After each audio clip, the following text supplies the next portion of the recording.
thing. Hopefully everybody can hear me fine. I saw that there actually was some questions. Brian asked, when setting up a deal, does it take about 3 months? No, it really depends, Brian, on how quick the owner says yes. I've done it where, I've actually, the first time I met the owner, gone through the information, they said yes. The next day I have contracts there for them. Advised them to seek legal advice. They took them, didn't seek legal advice. They read through them, signed off that they were told to seek legal advice, and called me the next day, said, yeah, I'm ready to sign. So basically that took about 2 days. And then I start marketing to find a tenant buyer, and can take, typically it's going to take at least a couple, even if somebody comes in on the first day you start marketing, it's going to take a week or two to get them through the process, the qualification process for me anyway, because my mortgage broker and my credit coach are busy. The credit coach can usually get them in fairly quickly within the week. They can have their consultation meeting with them, and then once that's done, then they forward the information to my mortgage broker. The individual I deal with is actually the lady who owns the brokerage, so you can just imagine she's not just a mortgage broker, but she owns the brokerage plus does mortgages. So she's fairly busy. So I just follow up with her on a regular basis, and I can usually get it in 1 to 2 weeks information. So you can have the whole thing done in less than 30 days from start to finish.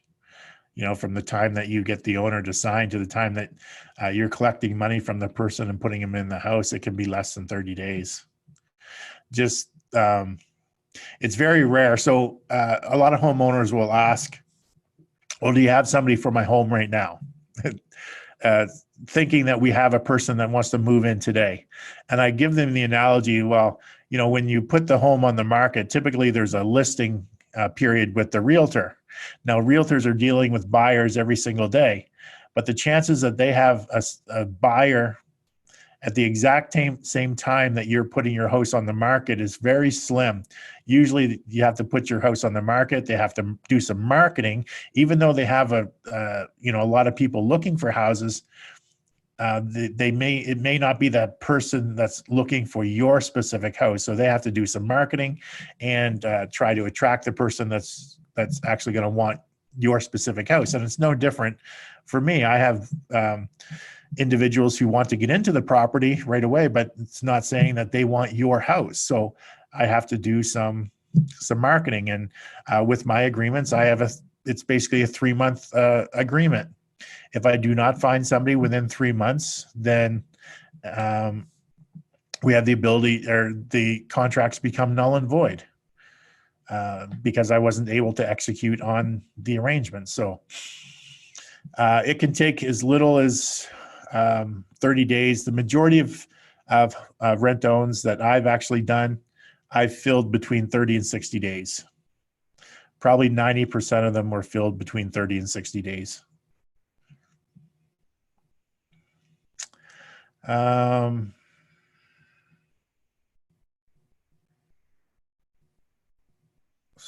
answers that one. What is a credit coach?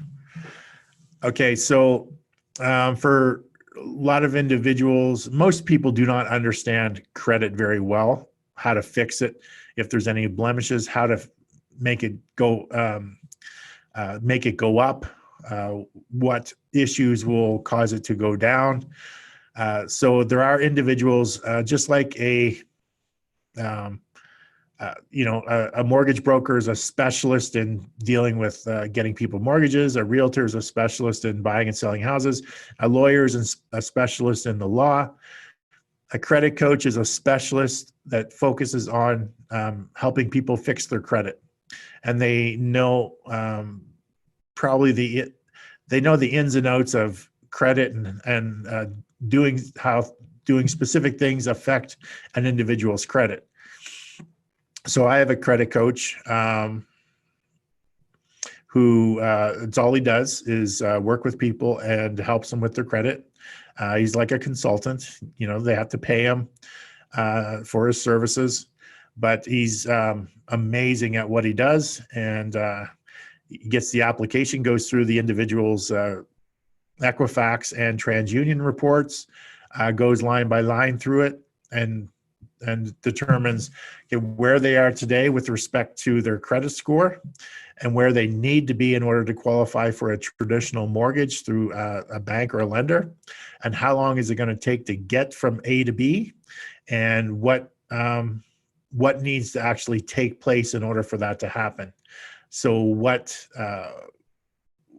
does the individual need to do specifically that's going to raise that credit score and fix the issues? And they also do things like send letters to the credit bureaus on your behalf. They can also do that because a lot of times there's some bad reporting on credit bureaus, or there's things that don't come off, stuff like that. So they're specialists when it comes to credit. I will not put anybody into one of my rent-to-owns if they refuse to meet with my credit coach. So for me, that is the first hurdle that the tenant buyer has to pass, because it's a $500 fee.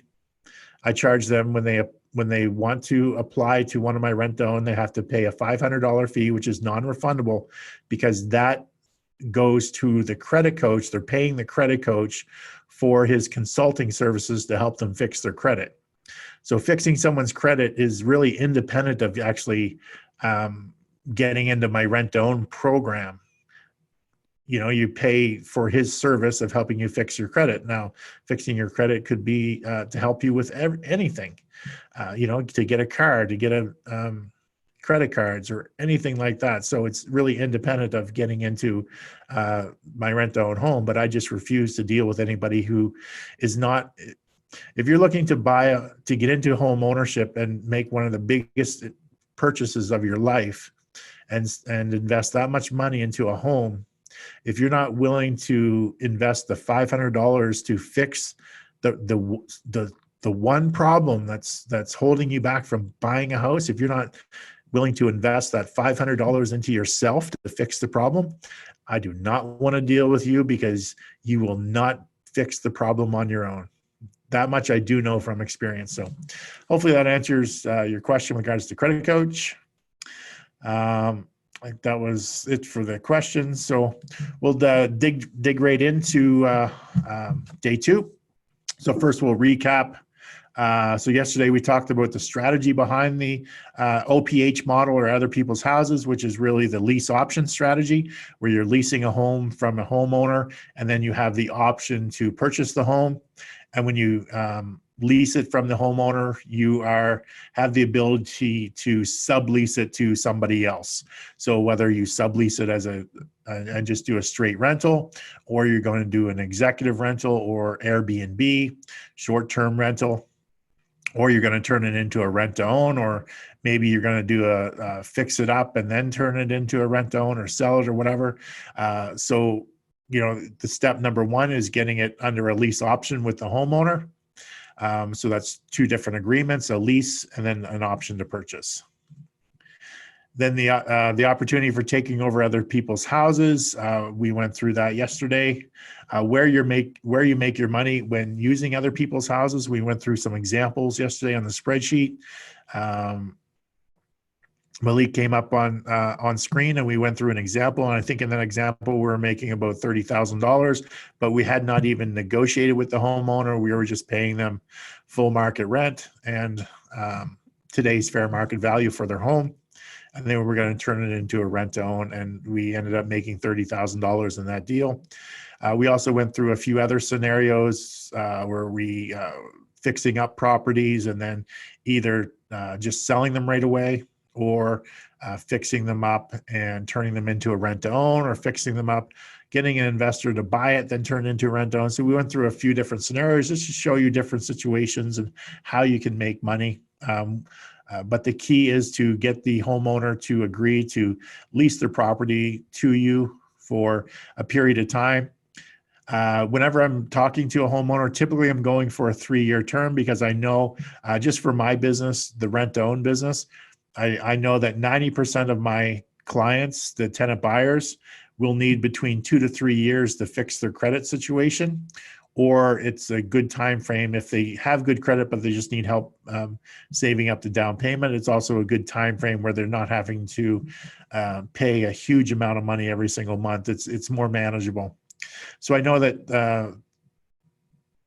90% of my people will need it between 2 to 3 years. So I just automatically go for the 3-year term with the owner. That's my personal preference. You can do whatever you want. You can go for the 1-year terms. You can go for the 5-year terms, whatever you want to do. Me, I like the 3-year term. It seems to work extremely well for the owners. So we talked about the OPH model. That would be attracting the motivated homeowners, presenting and negotiating, and setting up and structuring the deal. Those are the 3 main components that we're going to dig deep into today.